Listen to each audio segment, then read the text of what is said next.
बहुत समय पहले की बात है। घने जंगल के किनारे बसा एक छोटा सा गांव था, मोहनपुर। गांव भले ही छोटा था, लेकिन कठिनाइयां बहुत ज्यादा थीं। जंगल ही उनका सहारा था और जंगल ही उनकी रोजी रोटी। इसी गांव में एक टूटी फूटी झोपड़ी में एक लकड़हारा रहता था। उसका नाम रामू था, लेकिन उसके जीवन में कभी भी सुख नहीं मिला। दिन रात मेहनत करने के बाद भी उसके घर में सुख नहीं टिका। उसके परिवार में उसकी पत्नी रानी और उसका बेटा गोलू रहते थे। घर में ना तो धन था और न ही अन्न का भंडार। कभी कभी तो हालत इतनी बिगड़ जाती कि उन्हें एक वक्त की रोटी भी नसीब नहीं होती। एक शाम की बात है, सूरज ढल चुका था।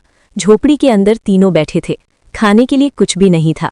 तभी रानी रामू से कहती है, सुनिए जी, कल भी हमारा बेटा दिन भर भूखा ही रहा। अगर हो सके तो कल जंगल से कुछ ज्यादा लकड़ियां साथ ले आइए। शायद इससे ज्यादा पैसे मिल जाएं और हमारे बेटे को भरपेट खाना नसीब हो। रामू ने गहरी सांस ली। उसके चेहरे पर दिन भर की थकान और हालात की बेबसी साफ झलक रही थी। कोशिश तो पूरी करूंगा रानी, लेकिन अब जंगल भी पहले जैसा नहीं रहा। पेड़ बहुत कम हो गए हैं। जो बचे हैं वे भी इतने कठोर हैं कि काटना मुश्किल हो गया है। फिर भी मैं कोशिश करूंगा कि ज्यादा से ज्यादा लकड़ी ला सकूं।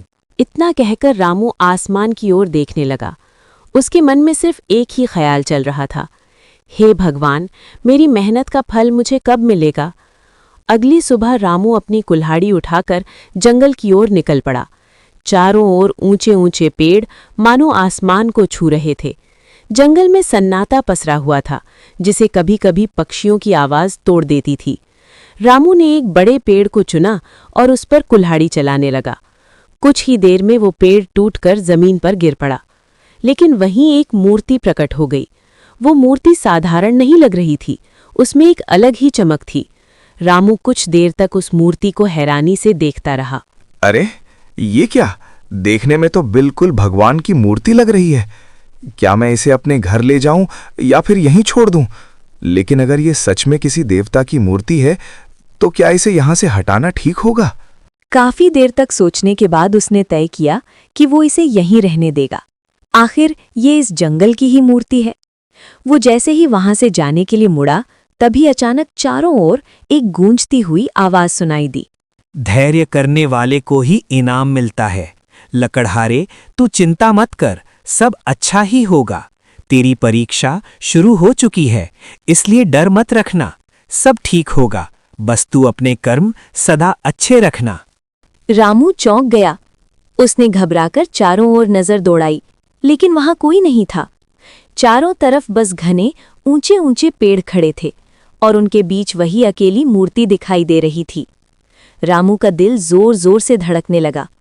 कुछ पल वो यूं ही सन्न खड़ा रहा, फिर धीरे धीरे खुद को संभाला। उसने मन ही मन सोचा, शायद ये मेरा भ्रम ही होगा। थोड़ी देर बाद उसने फिर से कुल्हाड़ी उठाई और पेड़ काटने में जुट गया। दिन भर कड़ी मेहनत करने के बाद उसने लकड़ियों की गट्ठर बनाई और शाम ढलते ढलते गांव लौट आया। गांव पहुंचते ही वो सीधे लकड़ी के व्यापारी सेठ मोहनलाल के घर जा पहुंचा। अरे ओ व्यापारी जी, ये लीजिए लकड़ी। आज बहुत बढ़िया लकड़ी लाया हूँ। जल्दी से आ जाइए, जरा देख तो लीजिए। मोहनलाल गांव का सबसे बड़ा लकड़ी का व्यापारी था। वो धीरे धीरे अपने घर से बाहर निकला। उसकी आंखों में घमंड झलक रहा था और चेहरे पर एक बनावटी सी मुस्कान तैर रही थी। रामू, आज लकड़ियां तो मैं ले लूंगा, लेकिन आज पैसे नहीं दूंगा। कल सुबह आकर ले जाना। नहीं व्यापारी जी, अगर आज पैसा नहीं मिला तो मेरी पत्नी और मेरे बच्चे भूखे सो जाएंगे। कृपया मुझ पर दया कीजिए और मुझे आज ही पैसे दे दीजिए। लकड़ियां देनी है तो दे, वरना यहाँ से चला जा।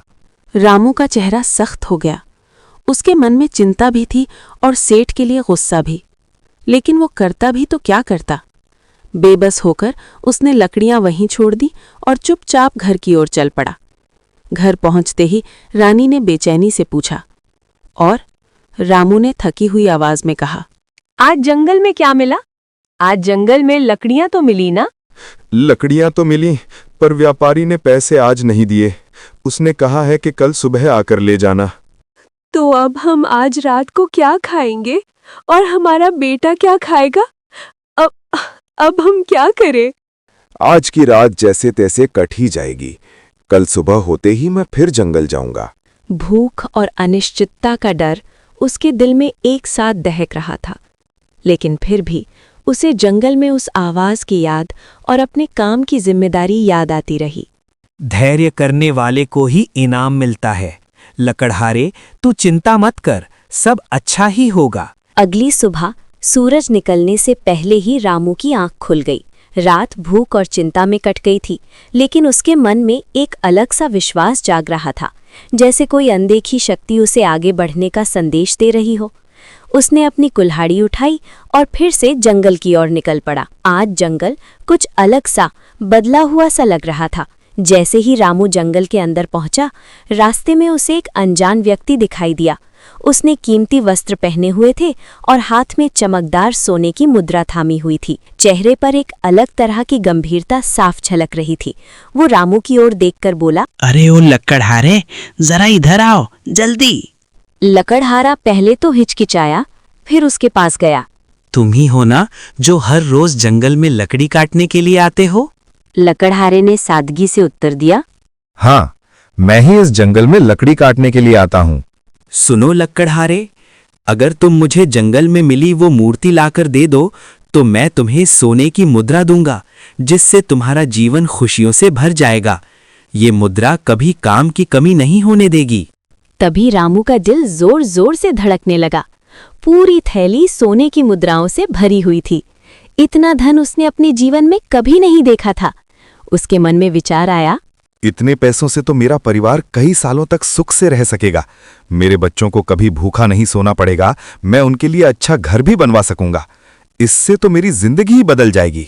लेकिन तभी उसके मन में वो आकाशवाणी याद आती है। धैर्य करने वाले को ही इनाम मिलता है। लकड़हारे, तू चिंता मत कर, सब अच्छा ही होगा। वो मूर्ति जंगल की है, उसे जंगल में ही रहने देना मेरा धर्म है। अगर उसमें कोई रहस्य छुपा है तो उसे बिना छुए ही रहने देना सही होगा। उसकी रक्षा करना ही मेरा कर्तव्य है। अरे उस मूर्ति से किसी का क्या लेना देना होगा? देख तू गरीब है, तेरे लिए यही सही मौका है अमीर बनने का। मेरे लिए मूर्ति ले आ और बदले में अब मैं 100 नहीं 200 सोने की मुद्राएं दूंगा। जो भी हो जाए, पर मैं अपनी आत्मा नहीं बेच सकता। मैं पहले की तरह गरीबी में ही जीवन जी लूंगा, लेकिन सुकून के साथ जीऊंगा। जैसे ही रामू ने ये शब्द कहे, चारों ओर धुआं सा उठने लगा और वो अजनबी पल भर में वहां से गायब हो गया। जंगल का मौसम अचानक बदलने लगा। रामू समझ गया ये उसकी पहली और सबसे बड़ी परीक्षा थी, लालच की परीक्षा। कुछ दिनों बाद अचानक गांव में मूसलाधार बारिश शुरू हो गई। बारिश इतनी तेज थी कि नदियां उफान पर आ गई। तेज हवाओं के साथ तूफान आने लगा। झोपड़ियां टूटने लगी। लोग डर के मारे अपना सामान समेटकर एक एक करके गांव छोड़ने लगे। लेकिन रामू वहीं डटा रहा। उसकी झोपड़ी भी लगभग आधी टूट चुकी थी, फिर भी वो हिम्मत नहीं हारा। तभी रानी घबराई हुई उसके पास आई और बोली, सुनिए जी, गांव के चारों तरफ पानी फैल गया है। लोग तो अपने अपने घर छोड़कर जा रहे हैं। क्या हमें भी गांव छोड़ देना चाहिए? जब तक मेहनत और हौसला हमारे साथ हैं, चाहे कितनी भी बड़ी आंधी क्यों ना आए, हमारा हौसला कभी नहीं टूटेगा। उस रात जब बारिश थम चुकी थी और चारों तरफ सन्नाटा पसरा हुआ था, सब सो रहे थे। अगली सुबह वही मूर्ति उनके घर में प्रकट हुई। तभी एक गूंजती हुई आवाज आई, रामू, तू विपत्ति के समय भी डगमगाया नहीं। ये तेरी दूसरी परीक्षा थी, धैर्य की परीक्षा। इतना कहकर वो मूर्ति वहां से गायब हो गई। रामू को समझ आ गया कि उसे हमेशा धैर्य और शांति से काम लेना होगा। उसके बाद रामू कभी नहीं घबराया। वो अपने काम में ईमानदारी और मेहनत से जुट गया। गांव में भी धीरे धीरे शांति लौट आई। लोग फिर से अपने काम में लगे और सबने समझ लिया कि सच्ची ताकत डर या लालच में नहीं, बल्कि धैर्य और मेहनत में होती है। रामू की कहानी आज भी गांव में एक प्रेरणा बनकर सुनाई जाती है।